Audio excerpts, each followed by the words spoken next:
Hello and welcome to Prophecy Walkers. We have been away and we've tried to come back several times, but we've been away and we want to talk a little bit about that today. And we also want to talk about why it's important to be away sometimes and also how difficult it is to come back after you've been away. So one of the reasons why we've been away is because we take our personal evolutionary journey really seriously, and it's the most important thing to lead our lives so that we can make a difference in our life. And we've had to go through quite a number of initiations and portals and processes and things, and it just didn't feel right to show up as we were. There was a level of authenticity, not saying that it wasn't authentic before, but discovering how we show up. And this is one of the things that when you go through really profound, life-changing experiences on the inner world, is how do you show up afterwards? How do you come to life afterwards? So we've been on an incredible journey. We know that we've got a lot to offer in terms of going through all of this incredible process of destruction right now that's happening in the collective, that's also been happening within ourselves and between each other. But the fact that we're doing it together and we're choosing and creating and carving a new pathway of relating that's beyond any other kind of relating way that I've ever experienced or witnessed before, and coming into a sacred pathway where we're reconnecting deeply into our souls again and meeting in this space. And we've traveled a lot, we've moved a lot, and now we're just rooting into and creating a home. And it feels like we're ready, we're getting ready to start delivering some of the gold and the messages from our journey. So this is why we kind of appeared last year. We really want to thank everybody for coming on board. And it's like, whoa, retraction. And we really want to talk through some of these things with you and be here with you now as we are all journeying through this next level of evolution. Because one of the things that I found out 4 years ago when I had a massive breakdown was that, yes, we need that there's separation happening and there's evolution happening within ourselves when we detach ourselves from the old life. But how do we come back to life and how do we recreate connection within ourselves, for each other, and that which we're bringing out into the world? So here we are, having a meeting this morning about how do we move forward with Prophecy Walkers, and realizing that it's really amazing. Well, it is really amazing what we've been moving through, and we'd like to share some of it with you. So we're going to attempt to start sharing more of it with you. And part of this is, at the moment, there's these strong topics that are coming up, and sometimes they play through us, and sometimes that plays out in how we relate to each other and how we bring our work forward. So how we bring Prophecy Walkers forward. And because of the collective energies, that impacts us. So we are going to break through it all and show you how we move through it, so that each time we're met with an invitation of separation, destruction, and severance from our soul path, we find a way to break through so that we meet in love with ourselves, with each other, and with our service to humanity even more. So here we are in our kitchen, and we are having some struggles this morning because there is some potent energies that have been playing out for quite some time, eons actually, regarding, let's say the words, toxic masculinity. And it is like these toxic roots that filter down and come into us, and we don't even know it. And it creates destruction and severance from living our sacred life. And this filters into everything. Such a huge topic. Don't expect to be able to speak about it all today, but we're going to start because there's some of these energies playing out today. And yeah, we're going to see how far we get. Isn't that right, Alistair? Yeah, can I? Yeah, Yeah. over to you. I realise the microphone's here, but we're looking this way, so let's just move the microphone. Okay. I didn't want to turn up on camera like this, but I realised this is actually what I wanted to show you. I wanted to show you how difficult it is for men to turn up and how difficult it is to clean toxic masculinity out of the system. We've been doing this for what feels like multiple lifetimes, but we've only been doing this for nearly 4 years.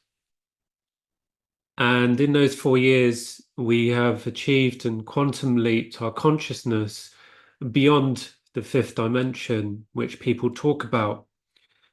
And when we first hit the fifth dimension, I felt an increase in my awareness. But it wasn't I thought I was going to turn into Superman and all of a sudden be able to fly and be psychic and all of these things and see rainbows. It was not like that at all. And then we were guided by spirit. Actually, there's more than five dimensions. So we've actually gone beyond and beyond that, and then beyond and beyond and beyond and beyond even our own. I talk to myself, even my own comprehension of my own existence to the point where I nearly lost my mind. So it's pretty dangerous stuff working at this level. But the reason I am really struggling this morning is that when you've cleaned out the basics of toxic masculinity and toxic femininity, which is in me as well, and toxic masculinity in Hazel, this is the problems that we've been experiencing. There, when you've cleaned out the big stuff, like, treating women like shit and treating men like shit and just being ignorant, going down the pub, getting drunk, masturbating to porn, all the basic stuffs of toxic masculinity, all the bread and butter of what makes men toxic. Once you get all that garbage out of the way, which is hard work, but is actually easier than the stuff that happens afterwards, is what happens is it becomes so pinpoint that you can't identify what it is. And this is the problem I'm having. And while you were talking, I was trying to my best to feel what it is, and it's a collective energy. And what happens when you become such a clear vessel is your heart expands so much that you feel everything, which means I feel all of you. And I feel all the pain. And I don't know what to do with it because men aren't listening. Nobody's listening, and it's very lonely. If I didn't have Hazel, I probably wouldn't be here. Because I couldn't even get here without Hazel because you can't get it without the opposite sex. You can't. There's coding within each of you, which is stored in each of you to free each of you, and vice versa.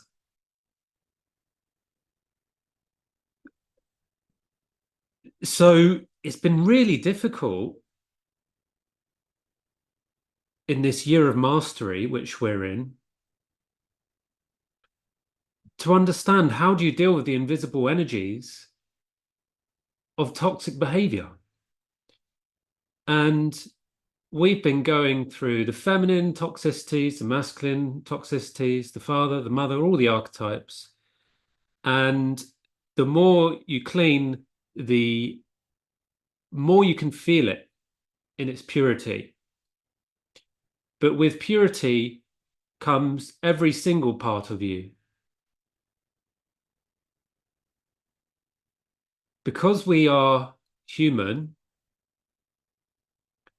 and we have a soul, we are taught that we are just flesh and bone.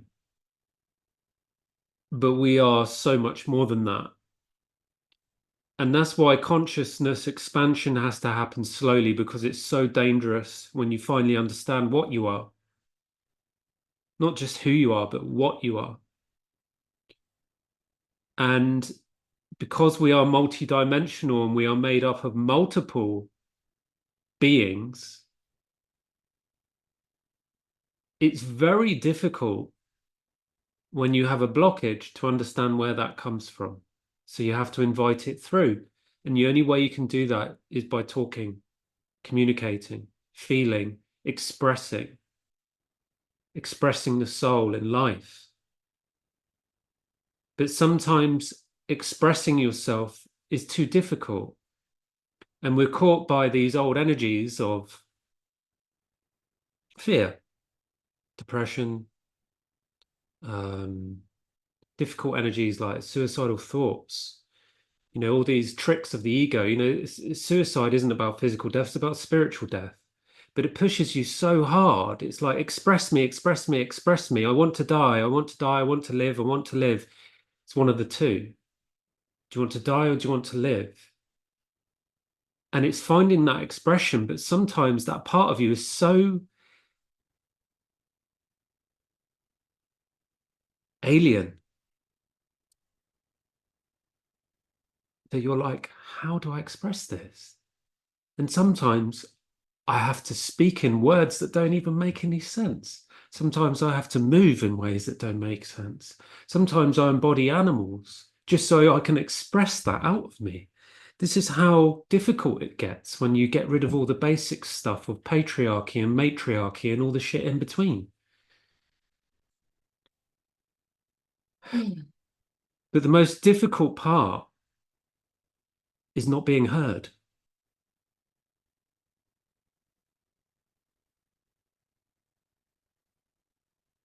Because there has been a difficulty for the voice of the pure masculine to come through. I'll give you some really obvious examples of what happens to men who share the purity of love. Jesus, crucified. Abraham Lincoln, shot. John Lennon, shot. Bob Marley, shot. There's a John F. Kennedy, shot. Martin Luther King. Martin Luther King, shot. Right? This energy of men who speak with a pure voice are not heard because they don't want to be heard.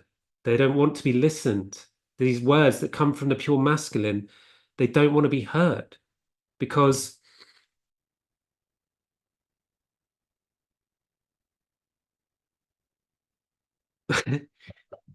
look at it this way, right? All I have to say to trigger every single man that is listening, all I have to say is the patriarchy is over. It's had its time. That's all I have to say. And why is that? Why does that trigger men? Because it triggers the shame. And shame shuts the heart down if we don't listen to it. And what I've been taught in tandem from learning from Hazel, who's an incredible mentor, is to lean into that pain. And it's so challenging. But instead, I get comments because I've got my own podcast, I've got my own YouTube channel, and I've done videos about toxic masculinity, and they've just seen the title, Toxic Masculinity, and they haven't even listened to my video. And all I get are comments throwing it back at me about I'm too feminine. I'm too weak. I'm gay. All of these things because the people,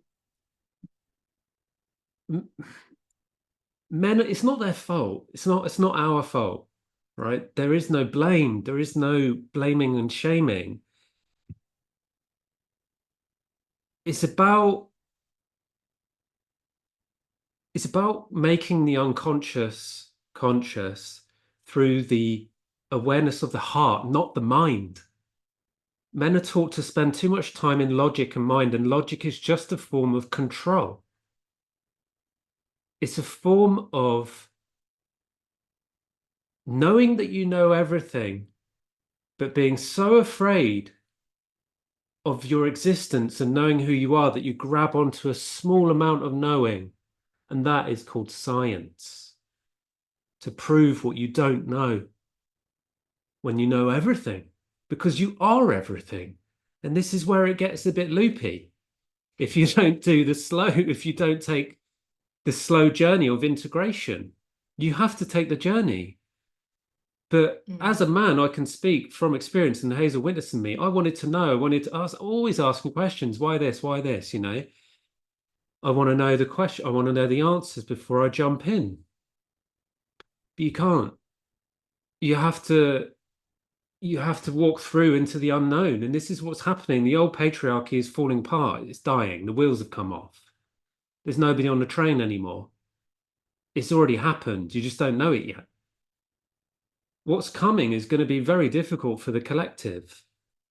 It's already difficult right now. Yeah, and can I jump in? Yeah, so there's many points that hopefully over time, as we are ourselves coming out to share, because we keep getting signs and messages that, you know, what is the sacred way? And there's lots of people doing it on their own. I myself, for over 10 years, was in women's wisdom circles, wild women's circles, getting back to your roots, etc. But there was this like women's work, right? But there was this energy, this end game with that, which I became aware of through the breakdown of my old life, was that there's a limitation to that. Why were women not meeting men? And why are men not able to meet women? And herein comes the thing, is that we're going through incredible evolutionary times right now. And yes, there's an energy of coming into your own sacred union, your own wholeness. And how do we meet each other? Because I see the suffering in men. I see the suffering, and Alistair was an incredible person to hold his hand up first and go, yeah, I'm gonna come in. Can you teach me something? Really from this other perspective that I was talking about, he was able to hear me, this deep voice of the feminine, which is a vibration, and say, I'm going to lean in. Because what you're talking about, like this collective falling apart and all of these side effects, let's say, of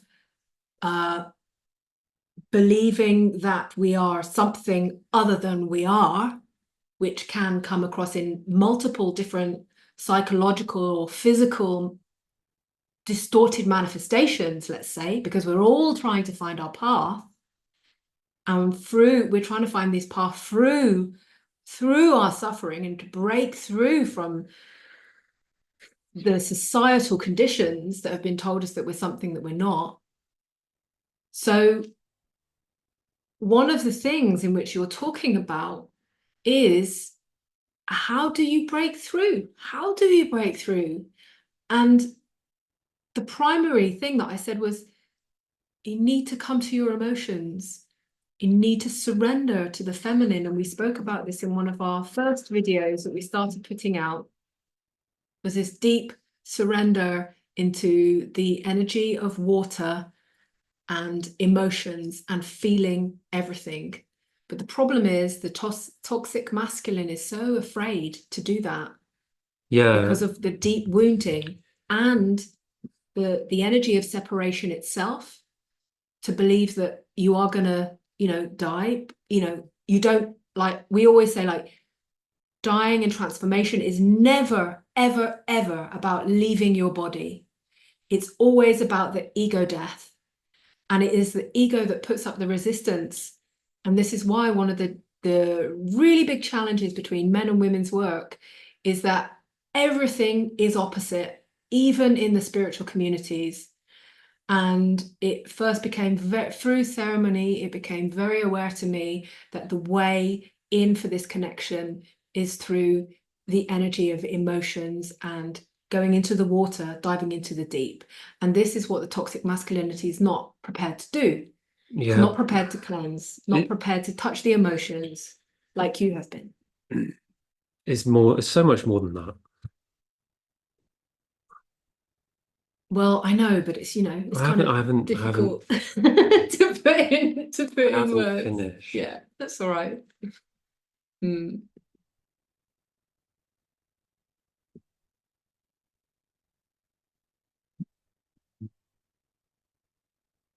The most common response I get every time I speak about my own toxic masculinity or the suppression from toxic masculine on me, every time I speak about it, I get, what about the feminine? And it drives me insane that I get the same response from men every single time. So I'm going to tell you what I did to overcome what about women. I went and met Hazel and I said, Hazel, I'm a narcissist. Please, can you help me? Because I am exhibiting narcissistic behavior and I want to take responsibility for it. Please, can you, as a woman, show me what I am missing because I keep blaming the feminine? Wow. Yeah. Wow. You're so courageous. Yeah. And she completely destroyed my life. Completely. And it's the best thing that ever happened to me, but the most difficult thing. And through that, I lost my relationship, my friends, half my family don't talk to me, and I lost my job. I lost almost everything. So even where I was living, everywhere. And they talk about this being the shaman's journey, right? And they go, oh yeah, if you want to become a shaman, you've got to be prepared to lose everything. Well, I think they were underplaying it. And it's not, everybody has the archetype of shaman in. This is what everybody at some point is going to be led to. This is the choice point that's coming up for everyone. It's already come up for a few people, a few thousand. It's awakening. Yeah. Awakening. Yeah. So the ascension has actually already happened for a majority. It's less than 1 million. I think the first lot was, we got told the first lot was 5,000, second lot was 35,000, the third lot will be a lot bigger, and then it'll increase and increase. But that's beside the point. We're talking about here communication. Why does communication break down between men and between men and women? And what does separation mean? And it all really comes back down to wounding. It all comes back down to this really deep wounding. It's like when men hear someone talking about toxic masculinity, it's like they've got a big cut on their heart and I'm just throwing salt and vinegar at it. They're like, oh, go away. It's your fault. And this is what men do to women. If I'm feeling the toxic energies from the collective and I'm having a bad day and I attach to it, I start trying to find ways to say, Hazel, why haven't you done the washing up? Hazel, why haven't you done this? Why haven't you done that? And she's like, whoa, what's going on? And so then we have to sit down and we have to talk like this. I'm like, I don't know why I'm treating you like this. And then sometimes it takes days to go, oh, what's going on? And the majority of the time, it's the collective. And sometimes I see other people suffering online, and I'm like, oh, I'm not the only one. Thank God. Thank God. I'm not the only one who's really, really suffering because I'm so sensitive. Yes, I'm a man. Wow, I'm a sensitive man. Yes, believe it.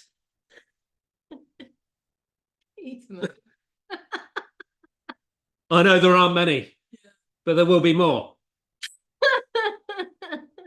So I'm trying to turn up. And there are men trying to turn up, trust me. Yeah. I feel so much compassion for my brothers that are trying to turn up. And most of their partners don't even know they're trying to turn up.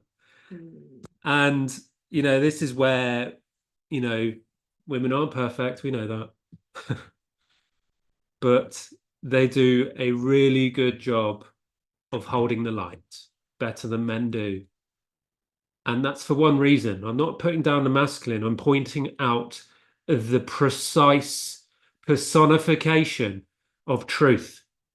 The real reason that man has ruined his reputation is because he forgot a part of his job. His real job is to protect the feminine, and he did from outsiders, but not himself. And that's how they got us.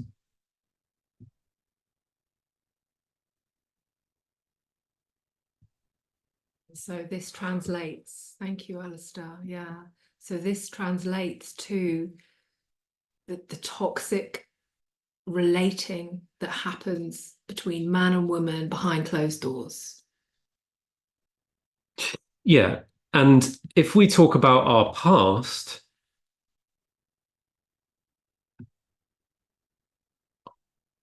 how do I put this into words? I've lived it. I've lived the toxic masculine way, and I went deep with it. So I know what it's like to be toxic. I know what it's like to abuse women. I know what it's like to abuse men. And I certainly know what it's like to be abused. Let's just clarify here. When we talk about abuse, we're talking about emotional abuse here. We're talking about physical abuse. As in fighting. Let me finish. Verbal abuse, emotional abuse, physical abuse like violence. But as you will see on my podcast, and I was actually shocked, I shouldn't have been, but to all the men's groups I've been to, I'm actually shocked at how many men have been sexually abused by other men and women, but that's very rare. The amount of men that have been sexually abused is off the charts. You would not believe how many people, how many men are not talking about it. And why would they? That's why these men that I'm talking to, that I'm bringing into my life, they're the bravest beep beeps I've ever met. So how does a man get from being a toxic projector of, a shit flinger, as I like to call them? I just made that up right now. But this is serious. I'm being serious. Yeah. But I have to make it lighthearted because it can get really heavy, right? These shit slingers, how do we turn that round where they, instead of throwing their shit at others, they go, oh, shit. This is mine. Where did this come from? Why am I holding a piece of shit? And that's exactly what I did. And I kept asking the questions why, because sometimes asking questions is useful. And I actually got the answer. It's not mine. And we know that that's basic. But then you trace that question. Why? And it goes back to the origin of where it actually came from and why we're in this mess, right? And this is why I feel compassion and protection for men, But it's difficult for them to see that because it's so painful in their hearts when they hear a man speaking ill of the toxic masculine, because they are living out that toxicity. But that does not mean they can't cross the bridge from toxicity to I am doing the work. So together, Hazel and I, we've been on and offline trying to work out how do we communicate this to people. And behind the lines, behind the screen, we are working day and night to produce different expressions of our journey to help people understand how to overcome the difficulties in order to ascend into your greatest innate being. For example, I'm writing a book on integration. I'm doing 4 books because it's so big. I've nearly finished the first one, and it's all about integration and the different ways to integrate that, because you can't do this without integration. It's so important. You ask anyone in who's done plant medicine and and they've got their head screwed on, people don't integrate. They go there for the visions and the experience, and it's an escape. They don't integrate because it's too difficult and they don't know how. It's such an enigma, integration. But I've managed to go through that initiation, which again, that is something that is missing for men, initiation, because we lost tribe and heritage. I have put that initiation into my work, hidden coding of initiation. Now we talk about Hazel. Hazel's a extremely powerful woman beyond even my understanding. And it's taken me years to realize that. But one of the best and most powerful ways she does that is through her art. And it has hidden coding in it. And that's what destroyed my life, because she showed me the coding of divine union. And I was like, wow, that's pretty. 5 grams of mushrooms later, I'm sure you can see how that could profoundly affect a man. But I'm being deadly serious. Jokes aside, we're finding ways of trying to bring the truth of Ascension, not the stuff that's out there on the internet where, people they're doing their best. Everybody's doing their best, right? But we've cracked it. We've cracked the code. Seriously, we've cracked the code. You can't, I'm not going to say you can't do it on your own. Of course you can do it on your own, but there's only so far you can get. And it's so much more difficult on your own. Something more, over to you. Yeah, there's something else available by doing this together. And well, we have to start sharing this journey to start understanding how you are experiencing this as well. Because from what I've experienced and what you've experienced, when we come together, there's something else, like really something else that becomes available in what you might call divine union, sacred union, twin flame, all of that, which, by the way, I've come from a background of atheism and not believing in myself or any kind of magical reality, right? Or any kind of psychic or superpowers, which I do have, but I've spent a long time of my life denying those. Coming into union and working with Alistair and him stepping in and saying, yeah, I'm ready for a new way. And me stepping in and going, whoa, that way that I've just come from, that life that I've just come from, woo, where I'm attracting narcissists into my life and it's, destroying me in a way and my soul being. So I've stepped out of that. You stepped out of that. We came together and yeah, what can I say? I've done a lot of work in various forms of shamanism, tantra, sacred dancing, like whatever it is, like all these different methods, okay? But nothing compares. Like really, I think all of that is just preparatory stuff that we can go round and round in circles with. And nothing compares to coming face to face and meeting face to face in this authentic way. And this magical zone of sacred union and living a really sacred life face to face together. And this is why I could have never done this. I could have never healed the wounds of being a victim of narcissism and all of the impacts and all of the toxic roots that come from me and whatever's happened in my life, taking full responsibility for all of that, showing up, meeting Alistair and him going, he was the one who told me actually, who said, I was telling him about my story and I was right in the middle of like a divorce at the time and receiving lots of narcissistic abuse from not only my ex, but also his group of flying monkeys, let's say. And you stopped me and you said, I remember it, you looked at me and you said, that's narcissistic abuse. Yeah, yeah. And the thing is that I didn't even know what that was 4 years ago. But my body, because of the work I had done, my body was clear enough to let that land as a truth in my body. And it was my body that went boom. And that shattered my reality. So you also helped me by breaking my reality. Yeah. So this is what happened is like, let's say in very simple terms, okay? I was a victim of narcissism and you were displaying narcissistic traits. As a victim as well. Yeah. And also, you know, when you get into it, you see the vicious circle of victim and perpetrator within the person who is displaying narcissism, definitely.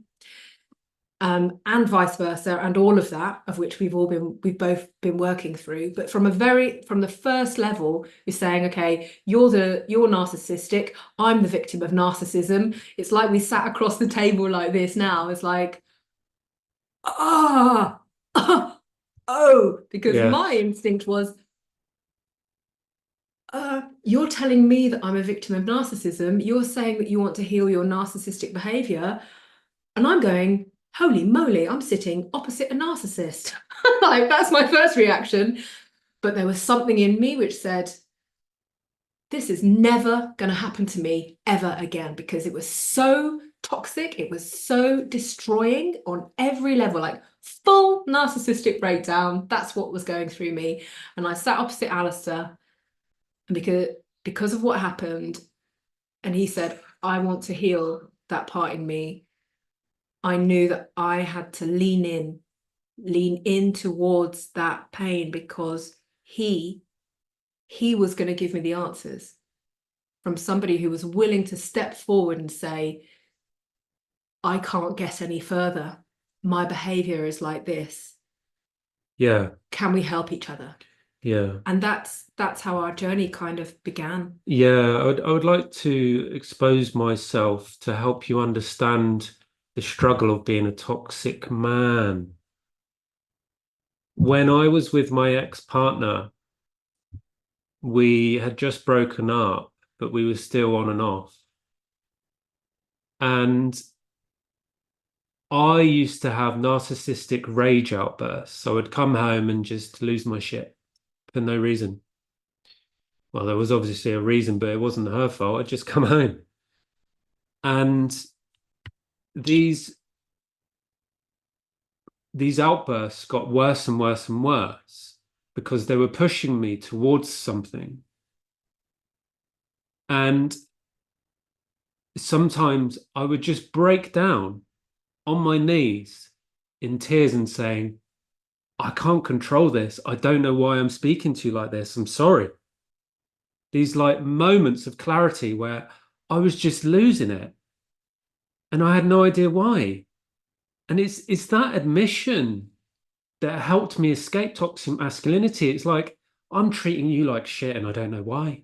Help. Please help me. But she couldn't help me because she wasn't on that journey, so I had to leave her. Yeah, this is really key. Both parties have to be fully on their own journey, and that you can feel it and you know the resonance of it. And if somebody is not fully in and they haven't chosen their journey, if they, for example, are going, I really love you, I really want you, I can't live without you. Yes, yes, let's go to this ceremony. Yes, let's do Tantra. But the underlying cause of it is, I want to remain with you. It's, you haven't chosen your journey yet. It systematically will not work. It'll either work through falling apart and not being able to continue a relationship, or you will both be at a level of compromising your own soul journey in order to kind of find some kind of status quo that you will never be able to get to where you want to get to. So this is why it's, you know, Yeah. choosing your own journey is really important. Yeah. Sorry if I interrupted. I thought it was really important what No, you no, said. no, it's fine. I know where I'm going with this because I made note. So, so I was humble enough to go, and I was seeing a therapist as well.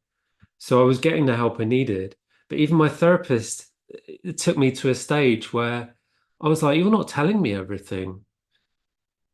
And I remember I said to him, I go, I'm getting these constant thoughts. I've had them for decades where I just think everybody's an asshole and that I'm better than them and that everybody's fat, everybody's ugly, everybody's this, everybody's got something wrong with them. Everyone. And he said, yeah, that's narcissism. And I was like, why didn't you tell me that? I've been seeing you for 5 years.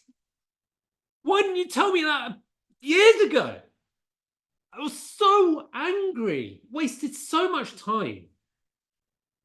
It's all narcissism, all of it. If you have a problem with someone, it's shame avoidance, toxic shame avoidance. It's all narcissism. And it all comes from the father of narcissism, which is ignorance, ignoring your heart.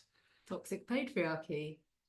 Not just toxic patriarchy. That's a whole different conversation. Don't get me started. Now, listen, I'm making a link here, Yeah, really beautiful. important bridge for how we met. So all that happened, and all of a sudden, plant medicine came into my journey, just like that. I met, I was at a biohacking conference in London, and this woman started talking about ice diving, um, and and rape. Yeah, I know it's not two you normally put together. But she was really open about it, and I was like, wow, yeah, I've actually this has happened to me and this has happened to me. Can we talk? And she said, yeah, not right now, but we can meet up. And it just so happened she lived around the corner from me in London at the time. And we met up and she said, um, I said, I really want, I keep hearing Joe Rogan talking about ayahuasca. What is this? I want to try this. Like I've tried everything else, why not try this? I was really open to it. And she goes, well, bearing in mind it was Thursday at the time, she goes, I'm going to be in Holland tomorrow and we're doing stuff like that. She's like, do you want to come? And I was like, well, okay. But it wasn't ayahuasca. It was much stronger than that. It was Bufo. But that's beside the point. That kicked off my spiritual journey of like what else is out there other than psychology, because psychology teaches you about the mind and not the heart. Because you can't there's limitations, huge limitations with logic and the mind because you can't control love. Love is too big. It's everything. It's vast. And Hazel taught me that. But how did I get from that situation where I lived in London to another country where Hazel was having a breakdown? Well, I said yes to my awakening internally. And then I started meeting people who were on a similar journey. And I started listening to my intuition, and one of those intuitions was that it was December 2020. I said, I want to go away. I want to leave London. I want to leave England. I want to go away somewhere for the winter solstice. That's all I wanted because my birthday is around that period, and I didn't want to spend another horrible Christmas birthday in that energy. And I was invited across to some friends who lived where Hazel was living on their land. And I realized that in that moment, I was completely unaware of what love was when I met Hazel. Because the journey showed me the huge amount of toxic behavior I was using to push Hazel's love away. And I wasn't even aware of it. And there was this unspoken energy of like, we're two people who are healing each other. Isn't there going to become a point where like we're more than friends? No, no, no, no, no, no, absolutely not. We are training. We were training for when we meet, that really hot, sexy woman slash man, and in that meantime, we are the best of friends, but no, none of that stuff. And it was like, ugh, best friends, best friends. And I was actually repeatedly pushed by spirit to say, look, there's a cliff here. If you don't tell her how you truly feel, how your heart feels, not your mind, this is over. And because I was so devoted to my journey, to the journey of love, I had no idea that I had that my heart, my soul was completely in love with Hazel. But my mind was saying, no, she doesn't look like that. She doesn't look like this. She doesn't speak like this. She doesn't dress like this. She lives here. She eats like that. No, she's not the woman for me because, you know, that magazine has told me different. That television show has told me different. My toxic friends have told me no, no, no, no, no. And this is how twin flame energy works. Mm. And this is the bridge I'm trying to make from leaving um, someone who was there for me but wasn't right for me to someone who I thought wasn't right for me but was there for me. Mm.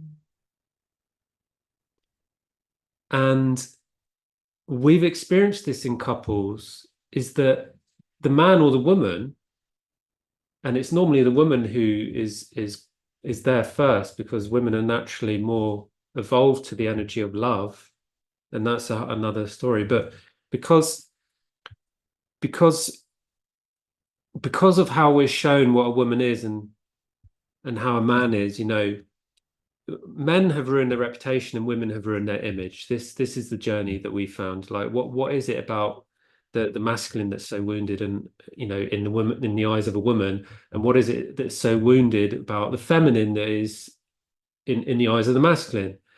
And it was those two things which came up: reputation and image.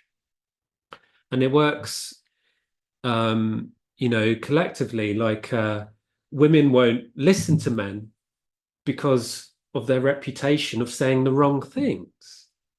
And women won't, sorry, and men won't look at women, or they'll judge how they look because they ruined their image. And so when you put those two together, you can see the impossible odds of us coming together because I really was toxic.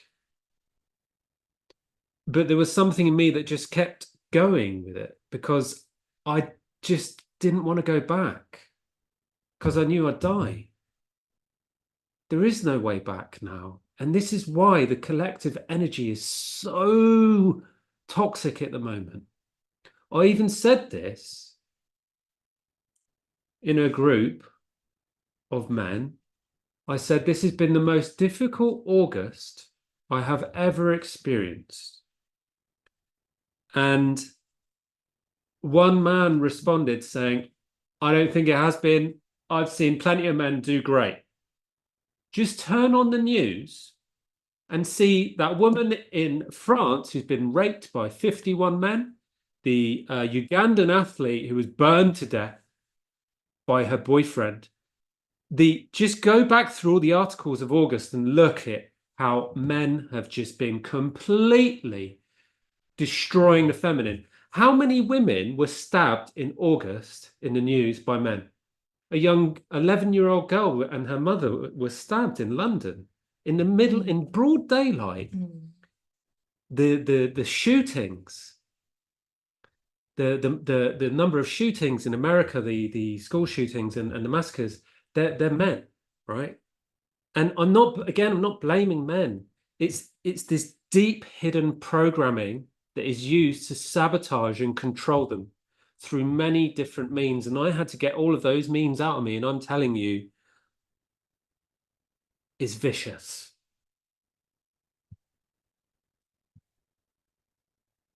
So we need to have compassion for men because they're going through a really difficult time. Yeah, they're causing a lot of trouble, but they're also doing their best. So we need compassion in this really difficult time because it's only going to get worse, unfortunately. Yeah. Because we are getting ready for the big cracking open, the big humbling, the big rumbling. And that starts with It starts us. inside, yeah, but it's also outside. Yeah, yeah. And this is where, because we work multi-dimensionally, and when you break into this, I don't know, for want of better words, 5D and above, or expanded consciousness, and particularly when you're working like really in a sacred way together in union, you realize everything you do and you work on yourself is the same work that you're doing with the other, is the same work that you're putting out into the collective. Because all of a sudden you have broken enough to break that old life, that old reality, that breakdown, that breakthrough, etc. And this breaking apart is what's happening right now. And when there's a breaking apart, just like a rock, okay, it's been there for thousands and thousands of years, and then all of a sudden it cracks for whatever reason, and there's light that comes through. And this breaking apart is creating that light that's coming through. And what does that mean? It means exposure. And this is what is happening right now in the collective. There's this mass exposure, but it's also triggering not only like the dark and dirty toxic side in the dark, let's say, it's exposing the avoidant toxic way of the light masculine. That's, I mean, this is a whole other topic, but what I'm just saying right now is about exposure. And what you said about your examples of the impact that it's having on women and the men coming out, and all of this is just showing how much everybody's suffering right now. And there's nobody, we haven't been given these guidelines because we've been in such a collective bubble of ignorance, let's say, pretty much most of us on the planet. We've just been perpetuating and perpetuating these, whatever you want to call it, like repeating cycles, history repeating itself, karmic cycles, but it's breaking. It's breaking. But at the same time, it is showing us how it is breaking. And there's the destruction and the falling of everything. And it's almost like, yeah, it is a modern day witch hunt. The feminine is rising and it is triggering the hoo-ha out of the masculine, whether that's in toxic masculine in women or in men. This level of purity of the rising of the feminine with the rising of the pure masculine is triggering the hoo-ha out of everyone. Because what is available when you let who you thought you were go? Nothing but love. And in that space of love, you are confronted with yourself, all the ways in which you've betrayed your heart, been betrayed, etc. And it's a painful journey. So this is why there's the status quo, the defending my realm, defending my job, defending my toxic relationship, defending my materialism, defending all these needs that I have to have met in order to maintain this toxic reality that I have become, because I'm so wounded that I cannot dare to let that beast of my love out and into life. And that is what's happening right now. That is what's happening. And we are on this journey together. And whenever we're struggling and suffering through any part of ourselves, I mean, yeah, the journey changes, doesn't it? I mean, when we first met, it was like full on intense. I was in my narcissistic breakdown. You were also doing the same from the other angle. And we smashed it apart. We were like, okay, then Well, let's sit here and do this. And this is what we did. And this is what, sorry, darling, this is what we're attempting to do here. We're attempting to sit down with you and say, let's do this. yeah. Because I didn't see any other way out. We had to carve it, create it, and together in that sacred union space where we were actually friends for almost a year before we admitted our love together. So we were best friends, like we were besties for a year, before there was any kind of sexual involvement.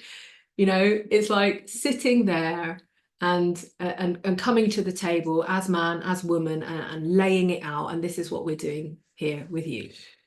Yeah, and I'm going to make a really important point now, is to just talk about our journey for a second, right? It's like going to university. The first year is a right laugh and it's real messy. The second year is like you're trying to get yourself in order and like, what am I actually doing here? Where is this going? Why am I doing this? And the third year is like, oh, this is really tough. I need to get my head down and do this. But because I put the hard work in year 1 and 2, I think actually no matter what I do, I'm going to do really well. That's how it worked for us anyway. And then year 4, if you choose for it, is intense because it is the masters, the mastery. It's asking And you to come out. excuse me. Sorry. Sorry. That's something else we're learning, is not to interrupt each other because it interrupts the flow, but also to listen to each other. There's all this, entanglement between the masculine and the feminine of the sexuality that comes through the voice, and the hidden purity and the hidden meaning of sexuality and gender, which is very interesting conversation. And the point I'm making is that nobody knows what love means. And this was apparent to me because I thought, like most people probably do, oh, I know what love is. Yeah, I've felt it. Yeah, I've felt it. Yeah. And it's if you're a man and you have resistance against the word love, like I did, then you definitely don't know what love is. I mean, I said that the patriarchy is done for, right? And I get a lot of comments from men saying love isn't strong enough to replace the patriarchy, right? And this shows a complete misunderstanding and ignorance, like I have experienced and expressed, of what love is. We don't know because we bottled it up so deep inside that it's just completely covered in illusion. Just an endless black hole of illusion. So when I came to Hazel's doorstep and said, I'm this and that, I'm narcissistic behavior, I got complex post-traumatic stress disorder, all of these things that I just was like, I was told this, but I don't believe it. Like I'm told it's not, you can't cure it, but I don't believe that. Can you help me cure it? Let's do this, right? And what we learned along the way, which I knew as a kid, but I'd forgotten, you probably knew as a kid as well, and I hope this really resonates with you when I say this, is that love is true friendship. Mm. That's what love is. Love is true friendship. It's when you stand by each other no matter what. Mm. And if you throw shit in each other's face, you say sorry and you clean it up and you take it back and you take responsibility for it and you dispose of it yourself. That's true friendship. That's true love. And, love on the other side is, I forgive you. You weren't being yourself. Don't do it again. Not that that ever works, but we have to take responsibility. I had to take responsibility to understand what love was. And I had to really put myself out there when I didn't want to love Hazel. I still had to continue moving forward, knowing that at some point I was going to have to love her. And I had a choice point. Do I run away and find another woman and another way out of this? Or do I stick to my devoted intention of where does this go? I know there's something bigger. Where does this go? Because I don't believe in this lie. I don't believe in this lie. I just don't. I don't believe in this reality. It's a lie. And that's how I felt inside. I wasn't able to verbalize that at the time. I was like a mute, I was either toxic stuff would come out or I wouldn't know what to say. But when I met Hazel, I realized that actually I have a huge gift of speaking from my heart, a huge gift. And um, if you're not able to let go of your ego and express your pain and shame that you have against yourself or against others, because out of fear of judgment and humiliation, then you stand still. You do not move forward. So there is a courageous bravery needed from the masculine and from the feminine, for especially for those who are wounded. And some have chosen deep wounding. We choose our wounding. Some say we don't. That's ignorant. We choose our wounding. It's part of our soul path to overcome that wounding. It's fuel for our expansion, our launch into the higher realms of true love.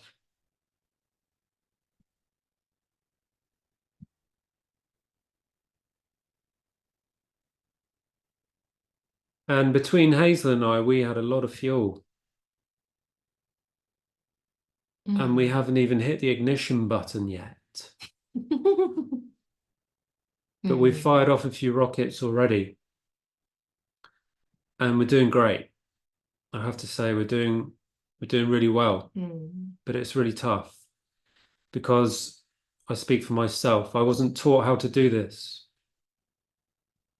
I wasn't given the initiations as a man because my trauma started at a very young age. My trauma was at a younger age than Hazel. Hers was as a teenager, mine was as a child. And the younger you are when your trauma hits, the more difficult it is to cleanse. And these difficulties come from not having someone to guide you through those difficulties. And I would never do this alone. You can't do it alone. You can't. It's too dangerous. It's too dangerous. And it's no fun. But you can't access those other keys or those doors or those portals because you have to do it through the vessel of the other. Yeah, that's true. But Yeah. imagine this scenario, right? imagine I'm a man and I'm just single for 10 years and I Mm, go to Tibet and become a monk, right? I'm mm, going to attain higher levels of consciousness mm. outside of density, right? We did it in density, Yeah. right? So then what if he then comes down from the mountains and decides to come back to life, right? Mm, He's going to feel like something's missing. So what's the next step after attaining these higher levels? Well, he has to go, either he goes deep mm, or he goes back up the mountain, right? mm, If he chooses to go deep, he can't do that on his own. He mm, has to meet a woman. But if mm, he's been up in the mountains and he's been taught, oh no, you can't be with a woman, you have to abstain from sex, what's he going to do? mm, You There's a choice point mm. where you either, sorry, there's a point I missed. If you choose to, then he comes down from the mountain with all of that wisdom and knowledge and all of that, right? He then chooses to come to meet a woman. This is really, really important, is that all of these toxicities that he didn't know he had because he was surrounded by men in the mountains and now come alive. And he's like, oh, you're bad for me. You're a demon. You're a witch. Get away from me. And these are the projections because actually men have hidden judgments and toxicities against the feminine. I know it's obvious, but they don't come out until a man comes into contact Yeah, with that energy. yeah.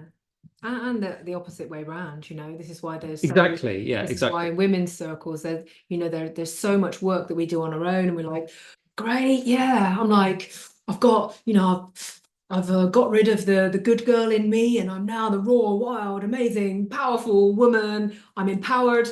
I'm ready for a relationship. Okay, well, I'll start dating or I'll find somebody or whatever. And then like, whoa, you come across that and you're not ready for it, or you literally fall back in. I mean, that's what happened with me in a way, is that I thought I met somebody, my ex, before I met you. I thought I met somebody on a conscious path, but he hadn't chosen. But there was things within me that I had not seen simply by the fact that I'd done all that women's work and I needed to work with a man. And you have enabled me to see that.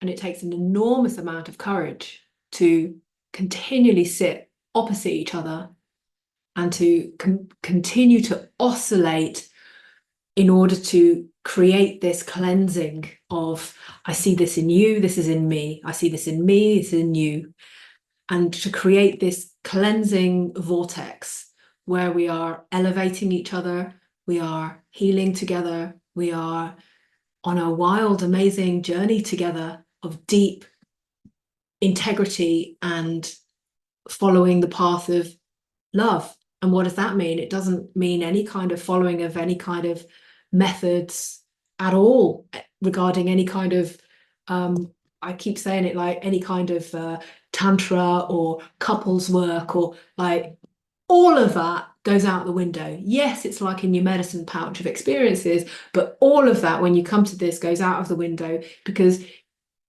it's like it's never been done before. There's no template. There's no template for this. And this is why it's like, well, we're carving Yeah. it. False light, false light. False light, yeah. And Yeah. how to piece yourself back together again, how to understand that we have been severed from love. Love, the essence of it is fragmented. Can I accept? Yeah, I feel so much love inside of me. How is this possible that now I'm a victim of narcissistic abuse again? 2 narcissistic marriages, divorces, I might add. I'm like an absolute pro in this now. So how can that be possible? How, to what extent am I fragmented inside of me that is, I'm attracting that again? And how do I recover from that? Where I remain with my heart open, because, well, we'll talk about it another time, but the visions and what happens in a breakdown is absolute gold. If you do not attach to, like you said earlier, oh, I'm narcissistic, I've got CPTSD, I've got ADHD, I've got this, I've got a whole list of Yeah. symptoms. I had all of the symptoms. And I even contacted you one day. I said, oh my God, I've got CPTSD, I've got ADHD, I've got autism, I've got this, I've got all the symptoms. Yeah, all the symptoms of narcissistic avoidance, Yeah. which are classed in letters. Yeah. Yes, they give And this us is lots of letters. It's called, I call it the collective asylum because they've run out of room in the asylums to lock us away from our own enlightenment. yeah. Because these distortions that come up are what happen when we start to expand and we don't know how Mm. to head towards love. So while you've been talking, I drew this. I don't know if you can see this. It's a cross, right? And we know how powerful the cross is. It's also a sword, you know, Christ consciousness and that. This in the center is the heart. And these are the realms. This is the middle realm, which is dangerous in the matrix. The higher realms, where everybody likes to hide when they're taking medicine. And the D, which is where all the men like, no, the men hide over here. Yeah, the men hide in the middle. So I guess this is where all the women, the deep women, get all their power from. The deep sensual power. And where the men come down here and they're like, oh no, go back up, I'm going back up. I'm going up to the mind, I'm going up to the mind. Because you know, these are also representations of the body. So if you can't come down there to meet the woman, if you can't come down there to meet the woman, it's also vice versa. The woman can't come all the way up there to meet the man because she goes crazy. And if the man goes all the way down there and he doesn't have a reason to come back up, he right? So how do you do it? How do you do it? Right. And you can't go left and right. We tried that. You don't want to do that. You do not want to do that. If you know about the middle world, then you know exactly what I'm talking about. You meet in the heart. You meet in the middle. It's the only way. But how do you do that? Well, It's harder than you you think. have to help each other. She Yeah. helped me go down, Yeah. and I helped her come up. But you have to do it slowly. And it all comes in the heart. So there's actually 4 directions there, but if you draw in purity and I do it like that, it becomes 3 dimensions, and it's actually 7 directions, right? And the 7th direction is in the heart. So you can go, you're stretched in all these directions, up, down, north, south, east, west, and you always come back to the heart. So I hope that was helpful. Yeah, I think there's a lot of other things gradually, like we're just doing like a first purge of saying, hi, we're here, we're back, we've been journeying. It's like, I don't know, we've also been following all like so many incredible mythologies and stories and wisdom teachings, like ancient wisdom teachings, and it's been absolutely incredible. And connecting to what is real, you know, the wisdom and the power and animism that comes out when we reconnect back into source, into our innate consciousness that is available in every single one of us, fully connected to our innate soul inheritance in this body, in this lifetime, and living our life in this lifetime. It is possible. It is possible. And so we've got so much about this multidimensional living, higher states of consciousness, etc. As a couple, as a living, working couple, day in, day out, devoted to this process of expanded consciousness, doing it together. And we will, yeah, I mean, you draw this symbol now, and that means so much. And you know, Yeah. we will continue to explain different things such as that, and our findings and investigations, and we look forward to sharing more of that with you. Yeah. And we are trying to understand what you need because there is so much we can give in service. We are trying to find and understand ways to translate it into ways that can be received. And one of those is the stories, the fairy tales, the movies, the anime, the television shows, the news, this stuff that's happening in the news. We've been embodying stories on our journey. We've been embodying like let's give an example.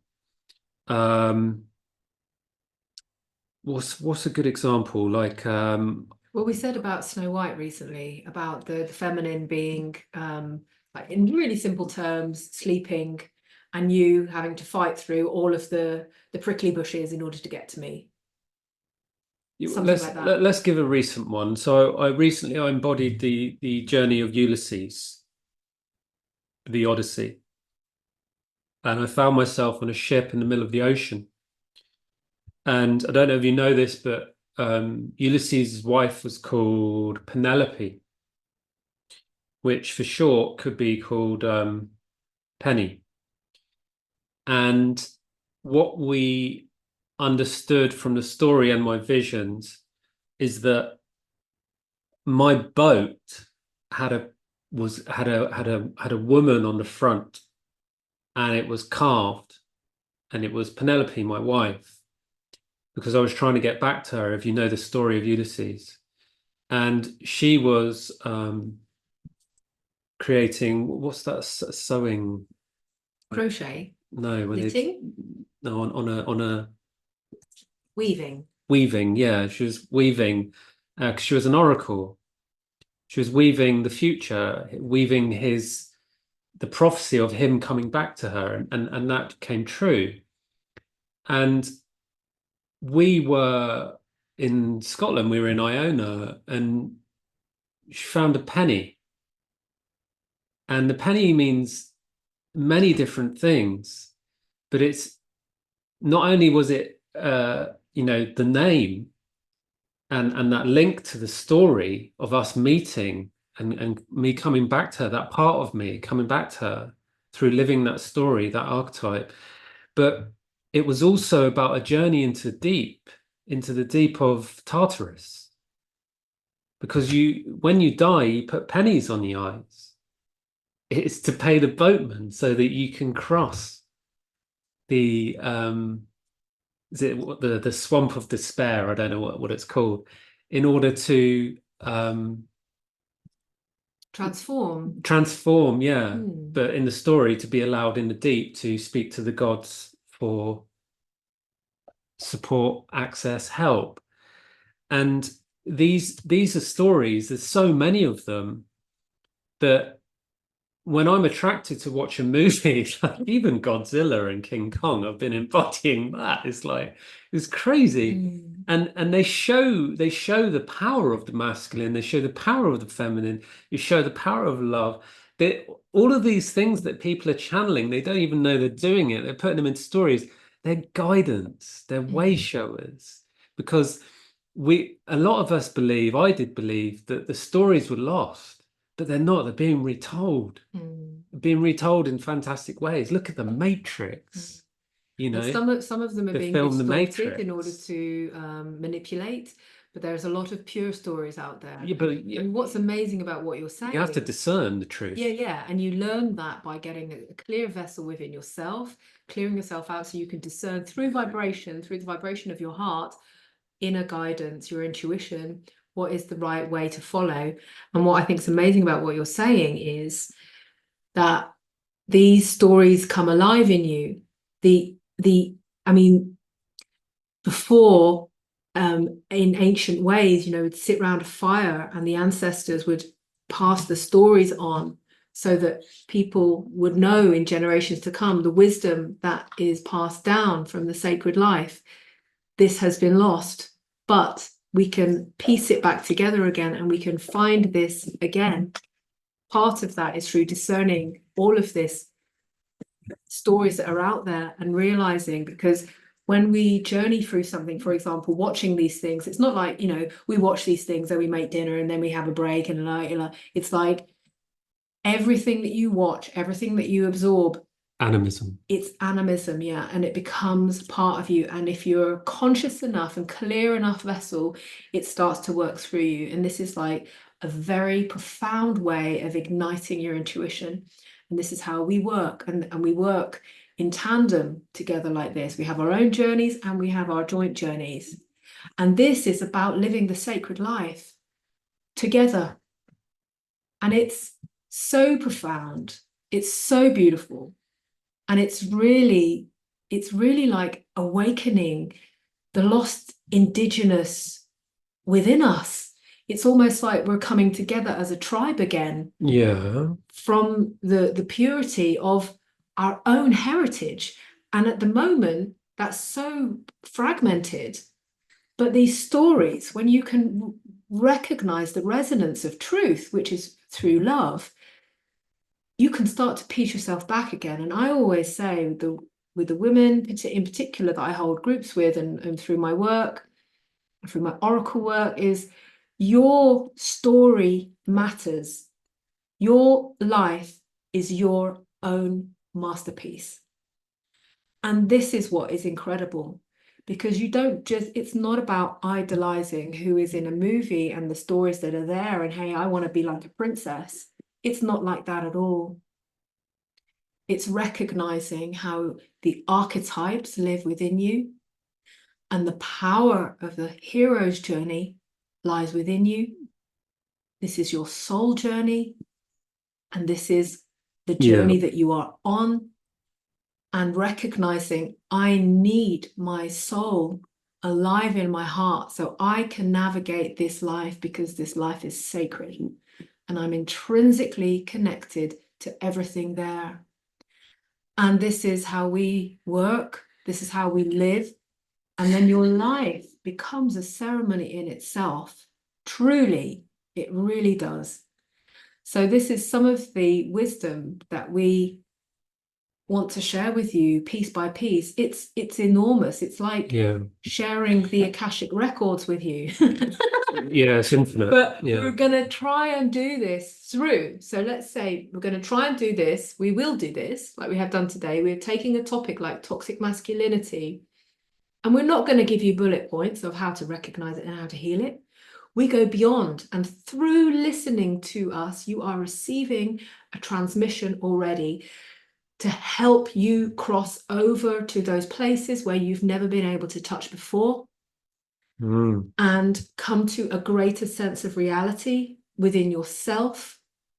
And it is all about taking the journey. There's no quick fixes in this. There's no instant illumination. There is no instant ascension or enlightenment.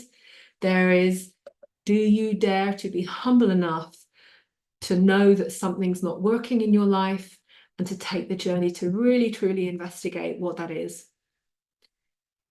and enable yourself to be guided, learn how to be guided by your own intuition to an extent where you become the method of your own remodeling of who you are. So you become aligned with your soul purpose and you're living your soul life. And that's what we're all about. Yeah, I just want to mention quickly about the power of intuition and how difficult it is for a man to understand intuition and to follow his intuition. So the trick is to follow your joy. For example, I met and stuck to Hazel like flypaper sticks to a fly because I found it really fun to be with her and do this work. So I was actually following my joy. I wasn't saying, oh, I need to do this. And another small example might be, I remember I went to see Black Panther 2. I was like, oh yeah, I've got to go see this. I was following my joy. And I'm in the cinema on my own and they go underwater and I'm like, oh, and I start shaking. Yeah, like that. Yeah. And I start crying and I felt like I was in Atlantis. You know, it's stuff like that. You just follow your joy. If you're on your own, you're on your own.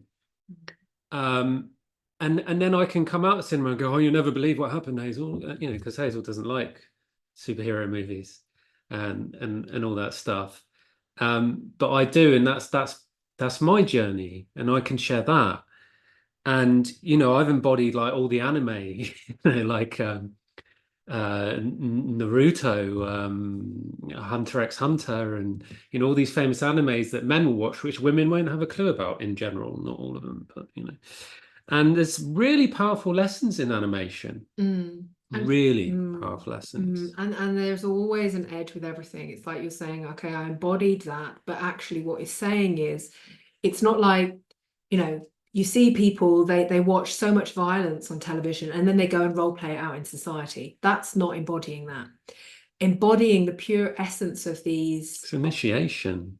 archetypes, let's say, Yeah. is taking the true resonance from it, and that's quite a journey to learn how to do that. And that comes through the joy, and yeah, you've got to you can't just know it. You've got to take the journey of reading the metaphors of what is the message, and it's normally the journey, like the hero in the movie or the anime, whatever, starts off as this, some might call naive fool. But as we know from like the major arcana, the fool is actually one of the most powerful cards because the fool is always willing to make mistakes, and that's how you learn. And I went full on and making really big mistakes because I knew I'd learn quicker. It's not go big and go home. It's go big and go home. Go home big. And home is where the heart is. Go home with a big heart. Yeah, go home big. Yeah.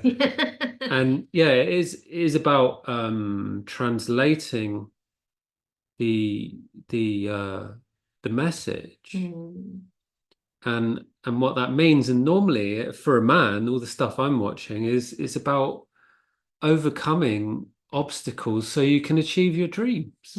Yeah, and that's what this is or about. or love, and being twin flames. I'm still learning how to receive how much love we have together. It's so deep and so big that it terrifies me sometimes. Yeah, me too.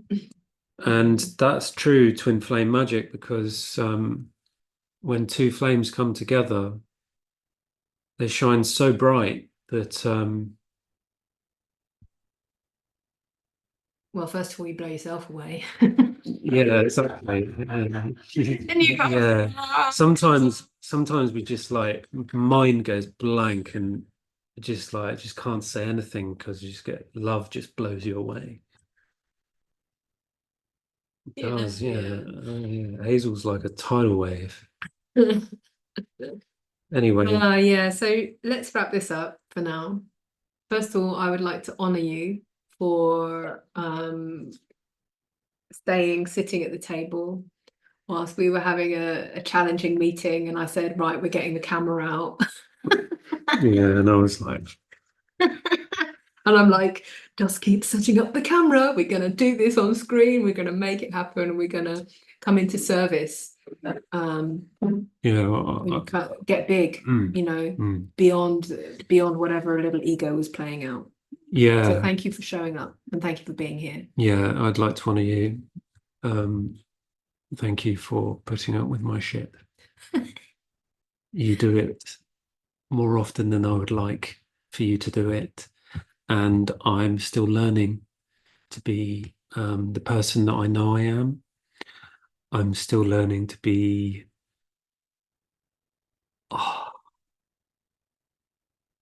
I'm still learning to feel worthy of your love and of my own love through my own love.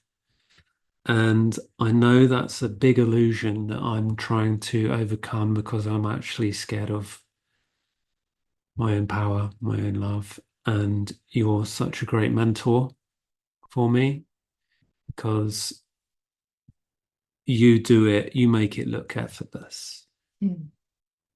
So thank you for turning up. Big up yourself. This is how we work, people.